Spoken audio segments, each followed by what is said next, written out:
Okay. May I start? Yes, just me introduce you. We are live at YouTube, and for our friends in the Gather Town.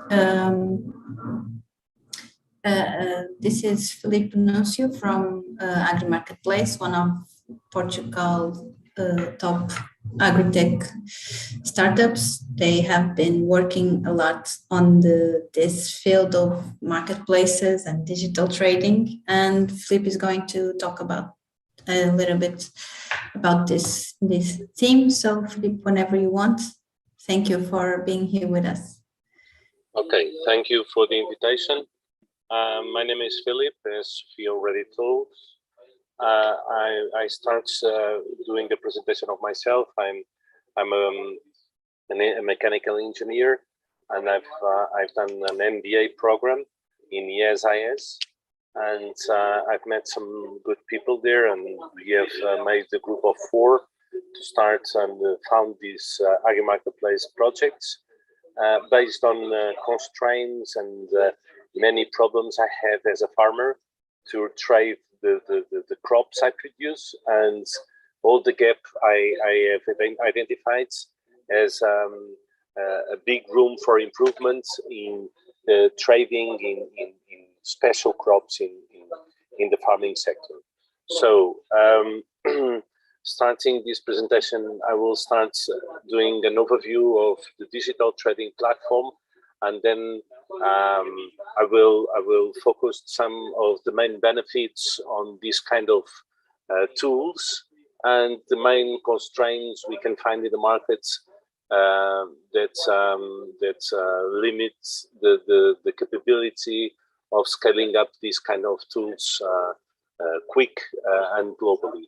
So this digital platform aims to get together the farmers and the food processors in one common platform when they can communicate and trade. What we have done, let me check if, okay. So Agri Marketplace is a trading platform, electronic platform, and as I told you, it's trying to solve a problem because the farmers are very atomized and they cannot reach directly the food industry or many of the food industries. Typically, the farmers have a lot of problems to sell their products.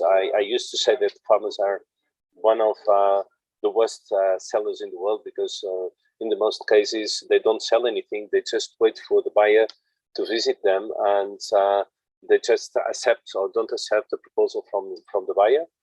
On the other side, we have the buyers and the food processing industries with many problems trying to reach out these farmers because there are so many. That's the reason why they usually rely on brokers to do this job of reaching out to farmers. Then we have all the problems regarding the quality control, because every farmer has different qualities, and also trying to identify different aspects and specs in different crops. So when we used to say that agri crop is a commodity, we try to see it in a different perspective, and we try to focus the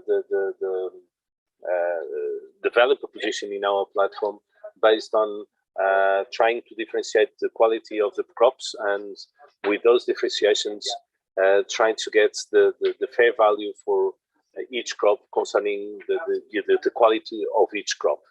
Okay, so we have developed this platform taking into account the traditional way of making a deal between the farmers and the agro foods. Typically, we have in a basic and short process all these procedures. Find the buyer, negotiate the contract, sign the agreement, send samples, receive samples, accept samples, then the logistics, the quality inspections, the payments, and so on. And we're trying to cover all those steps or inside of the Agri Marketplace platform, or services provided by the partnerships we have closed with lawyers companies, payments companies, financial companies, logistic companies, and quality check companies.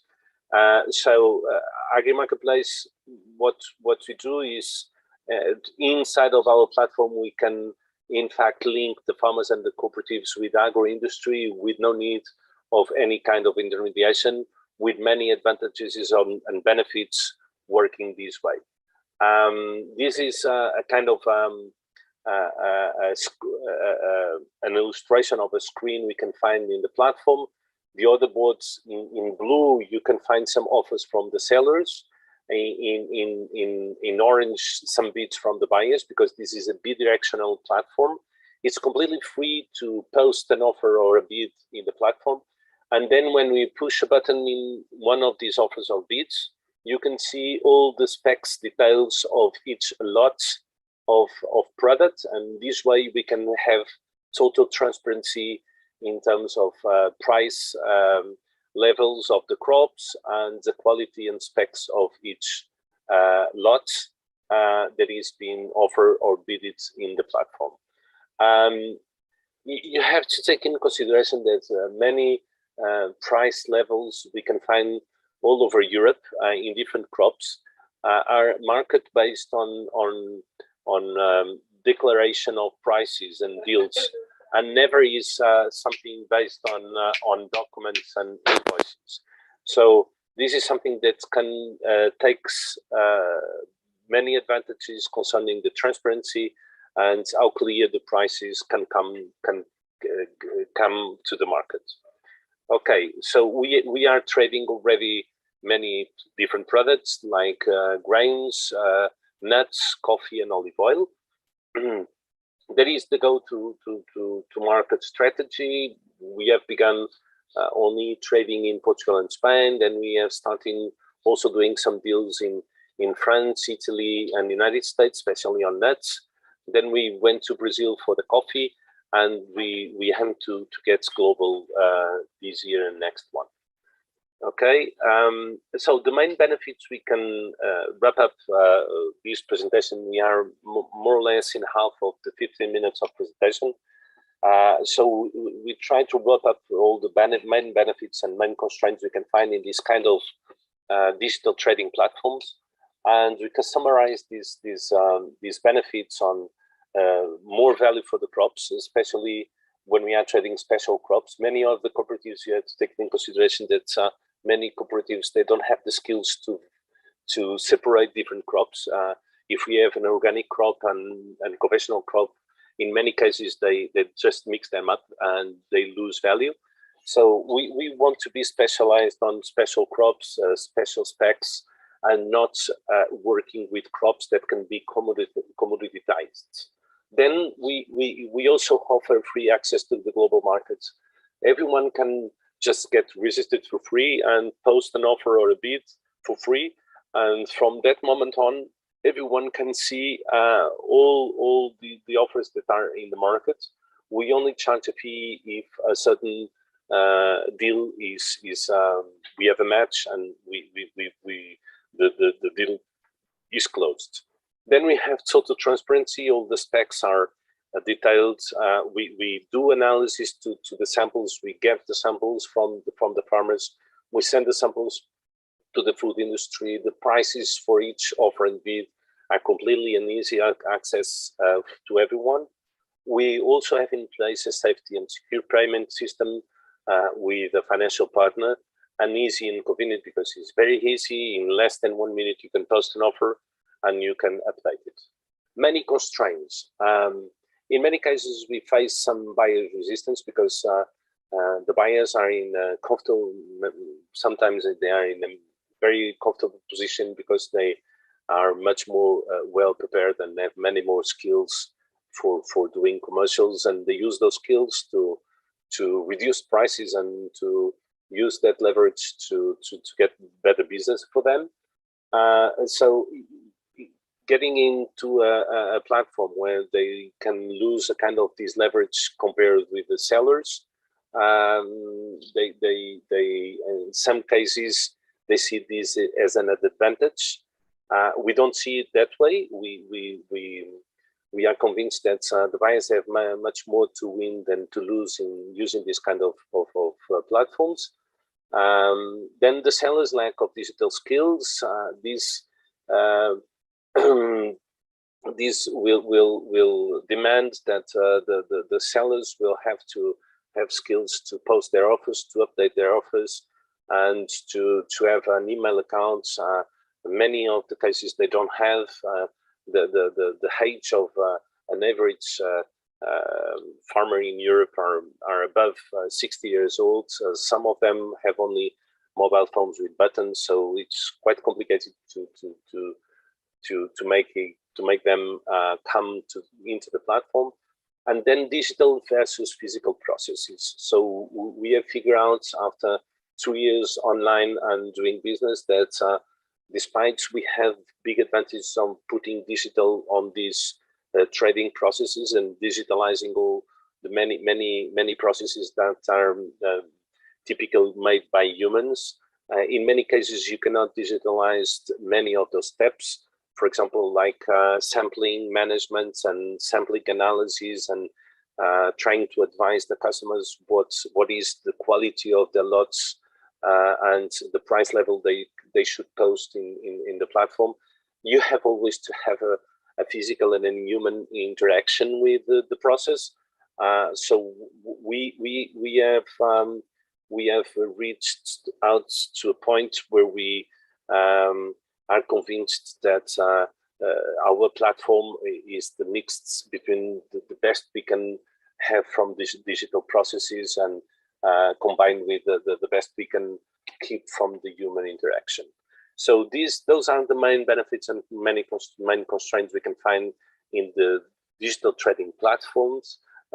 We can already find some in the markets with similar propositions, value propositions than us, and some difference. But I think this is a wrap-up of the main constraints and main benefits, not only for Agri Marketplace digital platform, but for the many other solutions that we can find in the market. Going forward with the presentation, we go into the carbon farming project that we have developed, developing since the beginning of last year. And the carbon farming project is a project that we are developing inside of Agri Marketplace, and it has the target of empowering the farmers to generate their own carbon farming credits and post those carbon credits in the platform and sell them as a normal crop. It's not a crop; it's a carbon credit, but you can use the platform to sell those carbon credits. And in the other side, we have companies, not only food industry companies, but also services companies that are willing to buy those carbon credits to offset their carbon footprint. So we are in a very good strategic position for doing developing this business. That's the reason why we have decided to start developing it. So in this new business, we have found that there are political pressure that is coming from all the regulation, starting in Kyoto and then in Paris Agreement, to get neutrality, carbon neutrality until 2050. It's already working in mandatory carbon markets that is demanding for the companies that have more emissions in Europe. It's mandatory that they have to offset part of their emissions. Then we have the voluntary carbon markets increasing year by year,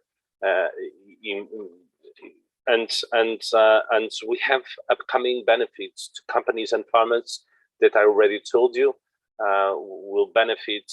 Everyone will benefit by a better and more sustainable farming sector, and in the other side, we will offset the emissions of companies, and we will do our path until the neutrality in 2050.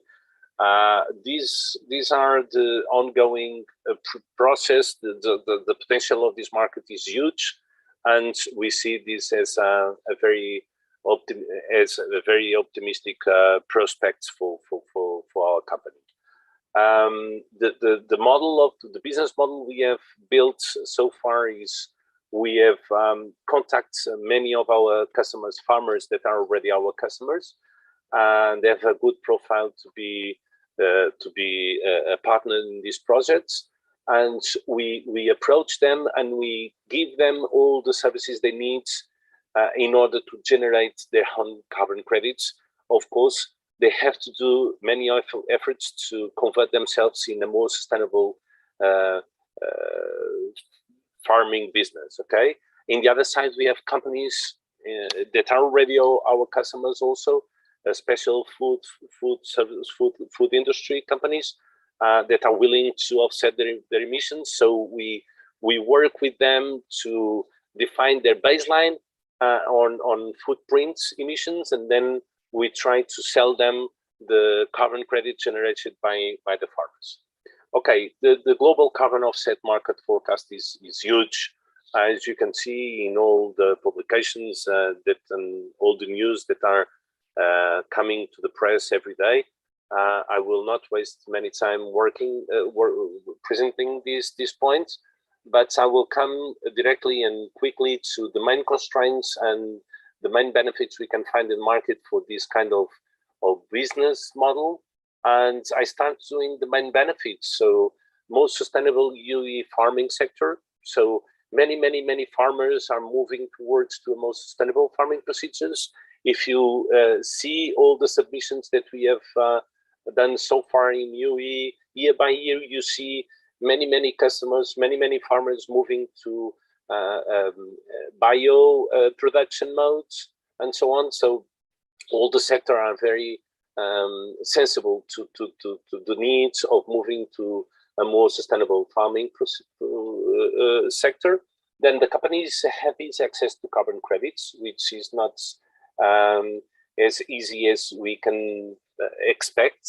And also they can get the carbon credits generated in the local and proximity farmers. So they can state for their stakeholders that they are buying credits that are living benefits in the local communities and not somewhere in Africa or in Asia. They don't know where it is. A currency and a credibility, because we are only using measurable and certified methodologies. So we are not using methodologies based on estimations, as you can find in many cases in the markets. And easy and convenient because we use a platform that is already developed and validated to sell and trade crops.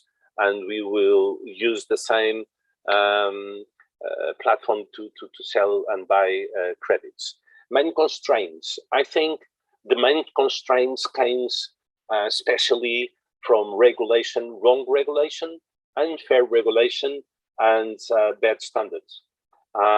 I don't know how can we change these, but I think many of the regulation is not applied to the modern farming sector we can find in UE and in the United States and other modern agriculture that we can find. For example, we see no free market access to mandatory markets. So the companies that are already obliged to offset their emissions, they cannot access this voluntary market we are developing with the farmers. So this converts the European Union is blocking the growth of a sustainable UE farming sector. In the other hand, we have no rewards for the best farmers because there is a rule, difficult rule to understand, called additionality, that only rewards the farmers that have made some improvements based in a baseline. That means that the farmers that are already very sustainable have not the rewards of getting the carbon credits. That is something that should be changed and working in crops as a reference crop, and every time we find the farmer better, then that reference should have that reward. Exclusive process, because only when we find an innovation changing that can be rewarded as with the carbon credit, which makes the process exclusive and not inclusive. No multi-project flexibility, so we only can use one project at a time, and not many projects that together converts a farm in more sustainable. For example, we can take in account the installation of a photovoltaic system, but we cannot combine that with reducing the fertilizers we are using in the field. So those are two projects instead of one, combined with two different strategies. And in some cases, they demand that the conversion to get more sustainable should not be profitable. If it is profitable, is not considered as deserving to have carbon credits, and that's a principle I cannot understand, because that's the case. It's to get more sustainable, and if it is not profitable, it's not profitable. It's something that should not be a discussion in this topic. So this is a short revision what we have done so far since we got online. But we will not take too much time on that slide. This is the team we have in AgriMarketplace, and these are the rewards of innovation and other rewards that we have won so far. Thank you so much for this presentation. Sorry that because I have surpassed a little bit my time, but now probably we should start doing some questions and answers, right? Yes, and thank you very much. It was fine like that. We have 6 minutes for questions. I don't know, Philippe, if we have questions, because I can see them on the Gather Town. I'm sorry. If you can help me seeing that, but either way, I'm going to start with a question. Philippe, do you think that the blockchain technology that you use at AgriMarketplace separates you or differentiates you from other competitors? Yes, definitely, because using blockchain, it will ensure one of the key points for having traction in a platform that trades crops and trades carbon credits is confidence from the users, and blockchain will help to in transparency, in accuracy, in information, and to all the players that are working in the platform, and that's have a direct benefits of conquering more confidence from the users in the platform. So, for example, in the carbon credits projects, blockchain is a must, because we have to ensure that the carbon credit is not used to sell twice for different projects. So if one carbon credit is sold, this is sold only for one project and cannot be sold for another project. We should avoid double accounting in order to avoid the perception of greenwashing. So blockchain is a must. It's not an option. It's a must in this kind of procedures. Okay, thank you. We have 2 questions from the audience. The first one is, which carbon model is used to evaluate the number of carbon credits? Excuse me, can you repeat the question? Yes. Which carbon model is used to evaluate the number of carbon credits? I don't know if I understood the question, because we are using only 2 standards right now, the most worldwide recognized standards, the Vera and the gold standard. I don't know if this is the question. And then we have to follow some of the rules of those two standards. But let me use this question also to give my point of view in terms of what I think about it. I think those two standards, one is based on UK or was developed in UK, the other was developed in United States. I think there's a big opportunity to develop an European standards more adapted to the real farming sector that we have in Europe. There's a big gap that is not a big space that it is not occupied by any standards in Europe, and we should move quickly to develop our own standards, trying to fix some of the misalignment or of these two big standards that we are using right now. That they are not perfect, but it's the best we can try. Okay, that's great. I think it answered the question. There's another question: is with this tool, you tend to bypass the cooperatives? Isn't it a constraint for you? No, this is completely the opposite. We try to promote as much as we can the cooperation with the cooperatives. Why? Because the cooperatives, they are a key player in all this process, because typically the cooperatives they work as a representative from the farmers, and they help them to use the platform to sell their crops. So without the cooperatives, we are not using these kind of tools to bypass the cooperatives, or the opposites. We are using these kind of tools to help the cooperatives, and to help the cooperatives to find new prospects outside of the normal buyers they already know, especially to international buyers that can buy their crops. They don't know them. The buyers, they don't know those cooperatives, then they can promote the knowledge between them with the help of our platform. We don't want to impact the value that the cooperatives takes to the markets. All the opposites. Okay, thank you. I think we have time for one last question from me.